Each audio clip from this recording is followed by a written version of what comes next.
तो फ्रेंड्स, आज हम अध्याय चौथा पढ़ेंगे हिस्ट्री का।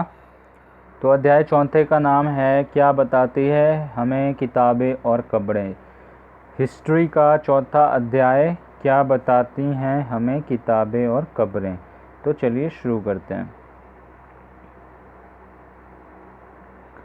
पुस्तकालय में मेरी जैसे ही घंटी बजी, शिक्षक ने छात्रों को अपने साथ आने को कहा।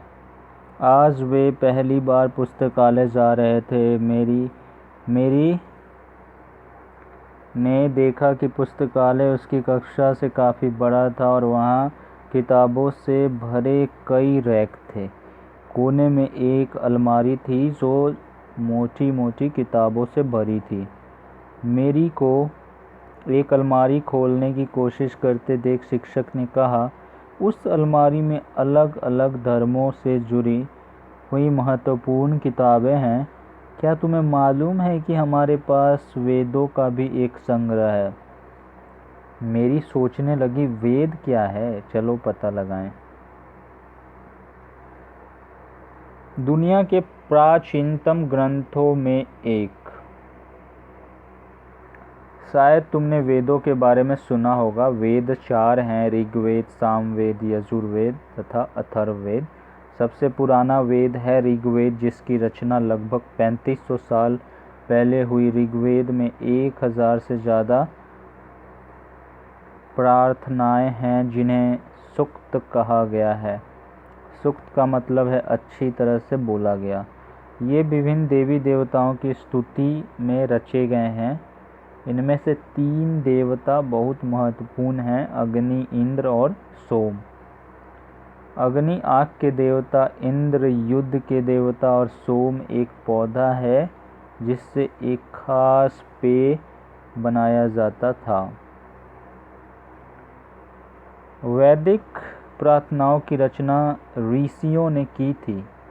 आचार्य विद्यार्थियों को इन्हें अक्षरों, शब्दों और वाक्यों में बांटकर सस्वर पाठ द्वारा कंठस्थ करवाते थे। अधिकांश सूक्तों के रचयिता सीखने और सिखाने वाले पुरुष थे।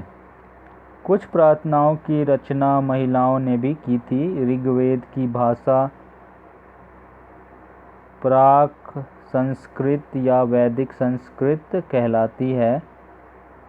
तुम स्कूल में जो संस्कृत पढ़ती हो उससे यह भाषा थोड़ी भिन्न है।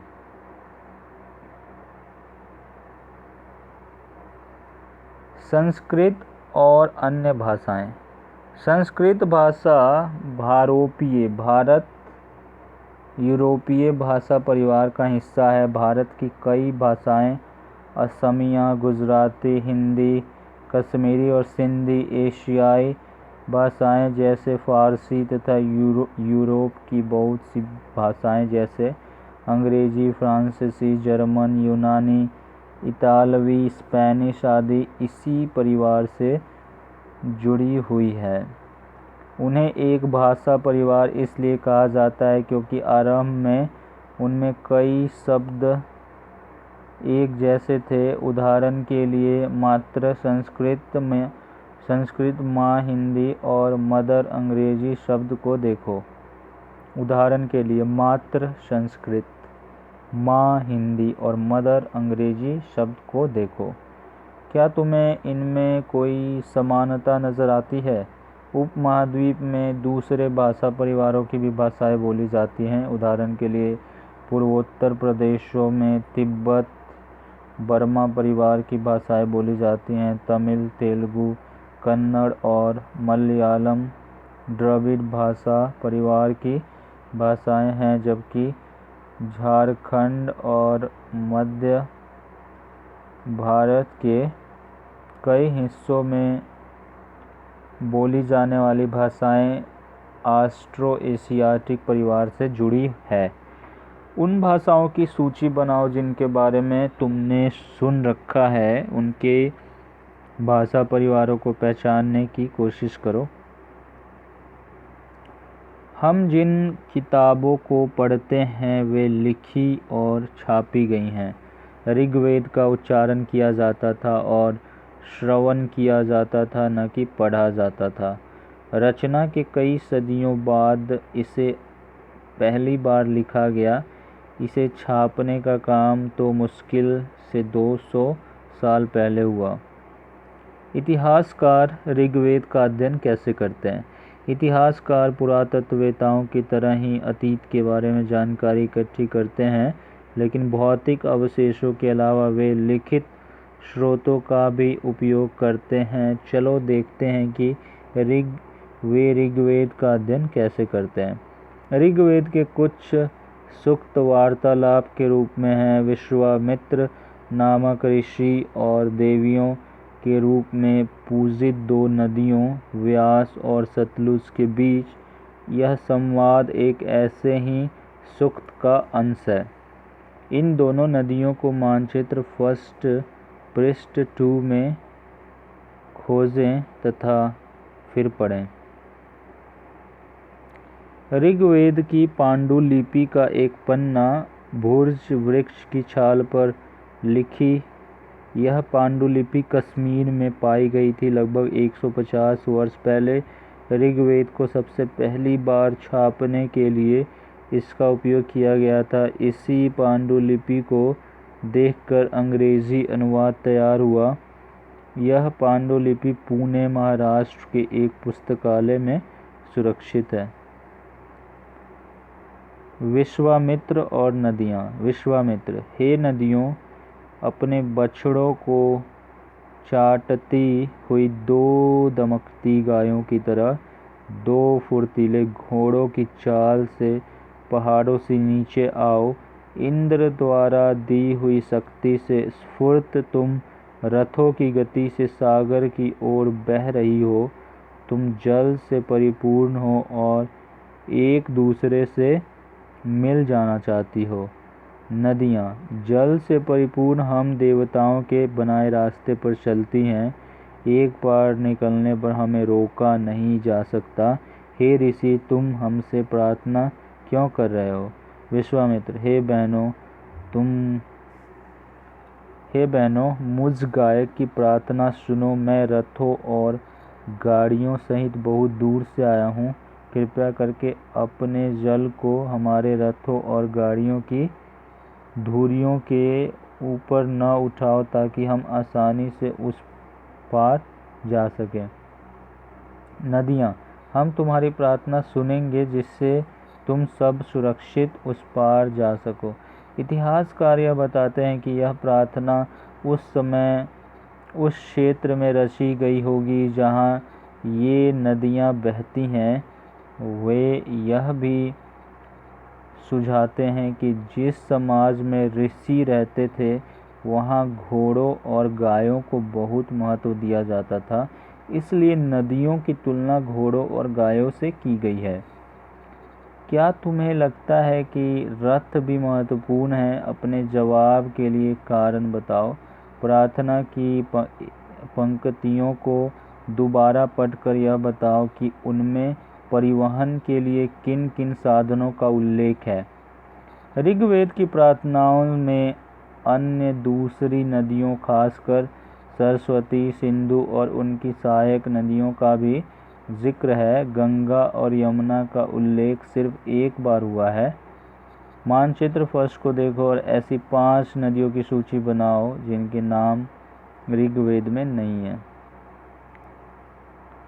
मवेशी, घोड़े और रथ। ऋग्वेद में मवेशियों, बच्चों, खासकर पुत्रों और घोड़ों की प्राप्ति के लिए अनेक प्रार्थनाएं हैं। घोड़ों को लड़ाई में रथ खींचने के काम में लाया जाता था। इन लड़ाइयों में मवेशी जीत कर लाए जाते थे। लड़ाइयाँ वैसे ज़मीन के लिए भी लड़ी जाती थी जहाँ अच्छे चारागाह हो या जहाँ पर जौ जैसी जल्दी तैयार हो जाने वाली फसलों को उपजाया जा सकता हो। कुछ लड़ाइयाँ पानी के स्रोतों और लोगों को बंदी बनाने के लिए भी लड़ी जाती थीं। युद्ध में जीते गए धन का कुछ भाग सरदार रख लेते थे तथा कुछ हिस्सा पुरोहित को दे दिया जाता था। शेष धन आम लोगों में बांट दिया जाता था। कुछ धन यज्ञ करने के लिए भी प्रयुक्त होता था। यज्ञ की आग में आहुति दी जाती थी। ये आहुतियाँ देवी देवताओं को दी जाती थी। घी, अनाज और कभी कभी जानवरों की भी आहुति दी जाती थी। अधिकांश पुरुष इन युद्धों में भाग लेते थे। कोई अस्थायी सेना नहीं होती थी, लेकिन लोग सभाओं में मिलते जुलते थे और युद्ध व शांति के विषय में सलाह मशविरा करते थे। वहाँ ये ऐसे लोगों को अपना सरदार चुनते थे जो बहादुर और कुशल योद्धा हों। लोगों की विशेषता बताने वाले शब्द। लोगों का वर्गीकरण काम, भाषा, परिवार या समुदाय, निवास स्थान या सांस्कृतिक परंपरा के आधार पर किया जाता रहा है। ऋग्वेद में लोगों की विशेषता बताने वाले कुछ शब्दों को देखो। ऐसे दो समूह हैं जिनका वर्गीकरण काम के आधार पर किया गया है। पुरोहित, जिन्हें कभी कभी ब्राह्मण कहा जाता था, तरह तरह के यज्ञ और अनुष्ठान करते थे। दूसरे लोग थे राजा। ये राजा वैसे नहीं थे जिनके बारे में तुम बाद में पढ़ोगी। ये न तो बड़ी राजधानियों और महलों में रहते थे, न इनके पास सेना थी, न ही ये कर वसूलते थे। प्रायः राजा की मृत्यु के बाद उसका बेटा अपने आप ही शासक नहीं बन जाता था। पिछले अनुभाग को एक बार फिर पढ़ो और यह पता लगाने की कोशिश करो कि राजा क्या करते थे। जनता या पूरे समुदाय के लिए दो शब्दों का इस्तेमाल होता था। एक था जन, जिसका प्रयोग हिंदी व अन्य भाषाओं में आज भी होता है। दूसरा था विश्व, जिससे वैश्य शब्द निकलता है। इस विषय पर तुम अध्याय 5 में विस्तार से पढ़ोगी। ऋग्वेद में विश्व और जनों के नाम मिलते हैं, इसलिए हमें पुरुजन या विश्व, भारत जन या विश्व, यदुजन या विश्व जैसे कई उल्लेख मिलते हैं। तुम्हें इनमें से कोई नाम जाना पहचाना लगता है? जिन लोगों ने इन प्रार्थनाओं की रचना की, वे कभी कभी खुद को आर्य कहते थे तथा अपने विरोधियों को दास या दास्यु कहते थे। दास्यु वे लोग थे जो यज्ञ नहीं करते थे और शायद दूसरी भाषाएं बोलते थे। बाद के समय में दास स्त्रीलिंग दासी शब्द का मतलब गुलाम हो गया। दास वे स्त्री और पुरुष होते थे जिन्हें युद्ध में बंदी बनाया जाता था। उन्हें उनके मालिक की जायदाद माना जाता था। जो भी काम मालिक चाहते थे उन्हें वह सब करना पड़ता था। जिस युग में उपमहाद्वीप के उत्तर पश्चिम में ऋग्वेद की रचना हो रही थी, उसी समय दूसरी जगहों पर एक अलग तरह का विकास हो रहा था। देखो वहाँ क्या हो रहा था। खामोशी प्रहरी। कहानी महापाषाणों की। अगले पृष्ठ के चित्र को देखो। ये शिलाखंड महापाषाण, बड़ा पाषाण पत्थर नाम से जाने जाते हैं। ये पत्थर दफन करने की जगह पर लोगों द्वारा बड़े करीने से लगाए गए थे। महापाषाण कब्रें बनाने की प्रथा लगभग 3000 साल पहले शुरू हुई। यह प्रथा दक्कन, दक्षिण भारत, उत्तर पूर्वी भारत और कश्मीर में प्रचलित थी। कुछ महत्वपूर्ण महापाषाण पुरास्थल मानचित्र 2 में दिखाए गए हैं। कुछ महापाषाण जमीन के ऊपर ही दिख जाते हैं, कुछ महापाषाण जमीन के भीतर भी होते हैं।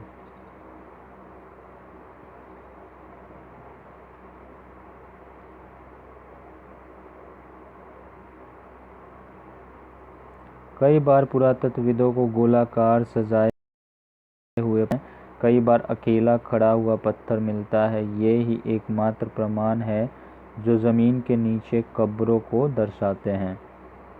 महापाषाणों के निर्माण के लिए लोगों को कई तरह के काम करने पड़ते थे।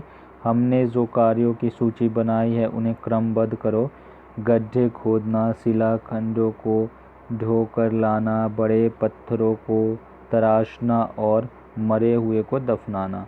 इन सब कब्रों में कुछ समानताएं हैं। सामान्यतः मृतकों को खास किस्म के मिट्टी के बर्तनों के साथ दफनाया जाता था, जिन्हें काले लाल मिट्टी के बर्तनों ब्लैक एंड रेड वेयर के नाम से जाना जाता है। इनके साथ ही मिले हैं लोहे के औजार और हथियार, घोड़ों के कंकाल और सामान तथा पत्थर और सोने के गहने। क्या हड़प्पा के शहरों में लोहे का प्रयोग होता था? महापाषाण कब्रों से मिले लोहे के सामान। बाईं ओर घोड़े के लिए सामान, नीचे बाईं ओर कुल्हाड़ी, नीचे एक कटार। लोगों की सामाजिक असमानताओं के बारे में पता करना। पुरातत्वविद यह मानते हैं कि कंकाल के साथ पाई गई चीज़ें मरे हुए व्यक्ति की ही रही होगी। कभी कभी एक कब्र की तुलना में दूसरी कब्र में ज़्यादा चीज़ें मिलती हैं। मानचित्र 2 पर पृष्ठ 13 ब्रह्मगिरी को खोजो। यहाँ एक व्यक्ति की कब्र में 33 सोने के मनके और शंख पाए गए हैं। दूसरे कंकालों के पास सिर्फ कुछ मिट्टी के बर्तन ही पाए गए हैं। यह दफनाए गए लोगों की सामाजिक स्थिति में भिन्नता को दर्शाता है। कुछ लोग अमीर थे तो कुछ लोग गरीब, कुछ लोग सरदार थे तो दूसरे अनुयायी। क्या कुछ कब्रगाहें खास परिवारों के लिए थी? कभी कभी महापाषाणों में एक से अधिक कंकाल मिले हैं। वे यह दर्शाते हैं कि शायद एक ही परिवार के लोगों को एक ही स्थान पर अलग अलग समय पर दफनाया गया था। बाद में मरने वाले लोगों को पोर्ट होल के रास्ते कब्रों में लाकर दफनाया जाता था। ऐसे स्थान पर गोलाकार लगाए गए पत्थर या चट्टान चिन्हों का काम करते थे, जहां लोग आवश्यकतानुसार शवों को दफनाने दोबारा आ सकते थे। इनाम गांव के एक विशिष्ट व्यक्ति की कब्र। मानचित्र 2 में पृष्ठ 13 इनाम गांव को खोजो। यह भीमा की सहायक नदी घोड़ के किनारे एक जगह है। इस जगह पर 3600 से 2700 साल पहले लोग रहते थे। यहाँ वयस्क लोगों को प्रायः गड्ढे में सीधा लिटाकर दफनाया जाता था। उनका सिर उत्तर की ओर होता था। कई बार उन्हें घर के अंदर ही दफनाया जाता था। ऐसे बर्तन जिनमें शायद खाना और पानी हो, दफनाए गए सबके पास रख दिया जाते थे। एक आदमी को 5 कमरों वाले मकान के आंगन में 4 पैरों वाले मिट्टी के एक बड़े से संदूक में दफनाया गया था। बस्ती के बीच में बसा यह घर गांव के सबसे बड़े घरों में से एक था।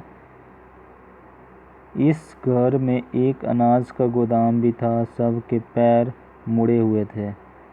क्या तुम्हें लगता है कि यह किसी सरदार का शव था? अपने जवाब का कारण बताओ। क्या बताते हैं हमें कंकालों के अध्ययन? छोटे आकार के आधार पर एक बच्चे के कंकाल को आसानी से पहचाना जा सकता है, लेकिन एक बड़े और बच्ची के कंकाल के बीच कोई बड़ा फर्क नहीं होता।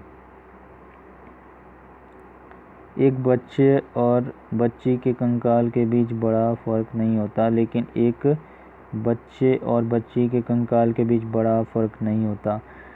क्या हम यह पता लगा सकते हैं कि कंकाल किसी पुरुष का था या स्त्री का? कभी कभी लोग कंकाल के साथ मिले सामानों के आधार पर उसका अंदाज़ा लगाते हैं। उदाहरण के लिए, यदि कंकाल के साथ गहने मिलते हैं तो कई बार उसे महिला का कंकाल मान लिया जाता है, लेकिन ऐसी समझ के साथ समस्याएं हैं। अक्सर पुरुष भी आभूषण पहनते थे।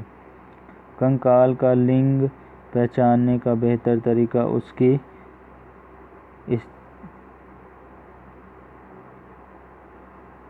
जांच है। चूंकि महिलाएं बच्चों को जन्म देती हैं, इसलिए उनका कटी प्रदेश या कूल्हा पुरुषों से ज़्यादा बड़ा होता है।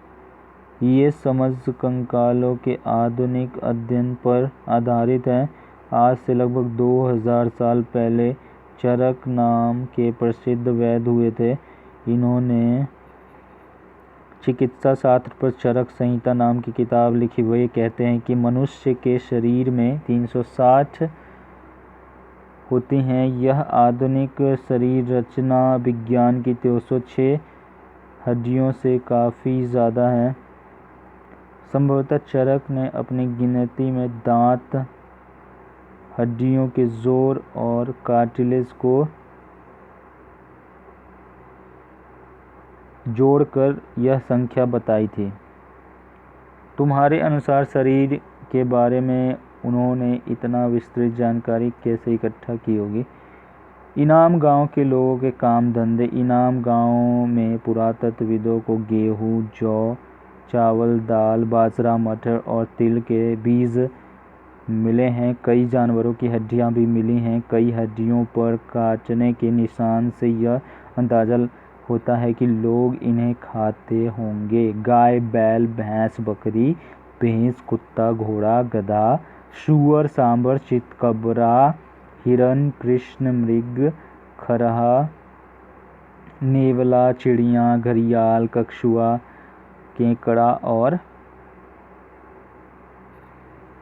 केकड़ा और मछली की हड्डियां भी पाई गई हैं। ऐसे साक्ष्य मिले हैं कि बेर, आंवला, जामुन, खजूर और कई तरह की रसभरियां एकत्र की जाती थीं। इस प्रमाण के आधार पर इनाम गांव में लोगों के काम धंधे की एक सूची बनाओ। अन्यत्र एटलस में चीन को देखो। लगभग 3500 साल पहले हम यहाँ की लेखन कला के सबसे पुराने उदाहरण पाते हैं। यह जानवरों की हड्डियों पर लिखा गया था। इन्हें भविष्यवाणी करने वाली हड्डियाँ कहा जाता है, क्योंकि यह मान्यता थी कि ये भविष्य बताती हैं। राजा लोग लिपिकारों से इन हड्डियों पर सवाल लिखवाते थे। क्या वे युद्ध जीतेंगे? क्या फसलें अच्छी होंगी? क्या उन्हें पुत्र होंगे? फिर इन हड्डियों को आग में डाल दिया जाता था। यहाँ इनमें गर्मी से चटक कर दरारें पड़ जाती थी। भविष्यवक्ता इन दरारों को बड़े ध्यान से देखकर भविष्यवाणी करने की कोशिश करते थे, जैसा शायद तुम भी सोच रही होगी। ये भविष्यवक्ता कभी कभी गलती भी करते थे। ये राजा शहरों में महल बनाकर रहते थे। उन्होंने बेशुमार दौलत इकट्ठी कर ली थी, जिनमें बड़े बड़े नक्काशी किए हुए कांसे के बर्तन शामिल थे, लेकिन वे लोहे का इस्तेमाल करना नहीं जानते थे। ऋग्वेद के राजा और उन राजाओं के बीच कोई एक फ़र्क बताओ। देखो, ये लास्ट वाला हमने पैराग्राफ पढ़ा, फिर से पढ़ते हैं। ये राजा शहरों में महल बनाकर रहते थे। उन्होंने बेशुमार दौलत इकट्ठी कर ली थी, जिनमें बड़े बड़े नक्काशी किए हुए कांसे के बर्तन शामिल थे, लेकिन वे लोहे का इस्तेमाल करना नहीं जानते थे। तो कल्पना करो कि तुम 3000 वर्ष पहले के इनाम गांव में रहती हो। पिछली रात सरदार की मृत्यु हो गई। आज तुम्हारे माता पिता दफन की तैयारी कर रहे हैं। यह बताते हुए सारे दृश्य का वर्णन करो कि अंतिम संस्कार के लिए कैसे भोजन तैयार किया जा रहा है। तुम्हें क्या लगता है खाने में क्या दिया जाएगा? उपयोगी शब्द है हमारे पास: वेद, प्रार्थना, भाषा, रथ, यज्ञ, राजा, दास, महापाषाण, कब्र, कंकाल, लोहा। तो इन सब के मतलब आपको जो है कमेंट बॉक्स में लिखना है। तो और कुछ तिथियां इस प्रकार हैं। वेदों की रचना का प्रारंभ हुआ था 3500 साल पहले। महापाषाणों के निर्माण की शुरुआत हुई थी 3000 साल पहले और इनाम गांव में कृषकों का निवास 3600 से 2700 साल पहले हुआ था और चरक लगभग 2000 साल पहले आए थे। चरक लगभग 2000 साल पहले आए थे, ठीक है। और ये देख लो, ये एक्सरसाइज है, ये देख लो, अगर किसी को स्क्रीनशॉट वगैरह लेना होगा तो ठीक है, ले सकता है। और देखिए अभी भैया हमने इसको ज़्यादा ढंग से समझा नहीं है, सच कहूँ तो बस मैंने इसको रीड किया है आप लोगों के लिए। तो प्लीज़ अगर आप अच्छा रिस्पांस देंगे, आप वीडियो को शेयर करेंगे, लाइक करेंगे, लोगों तक पहुँचाएँगे, तो आगे हम डिटेल में भी ज़रूर करेंगे। तो इसको शेयर करिए, लाइक करिए वीडियो को, चैनल को सब्सक्राइब करिए। एंड जय हिंद, जय Bharat. Thank you for watching the video. Vande Mataram.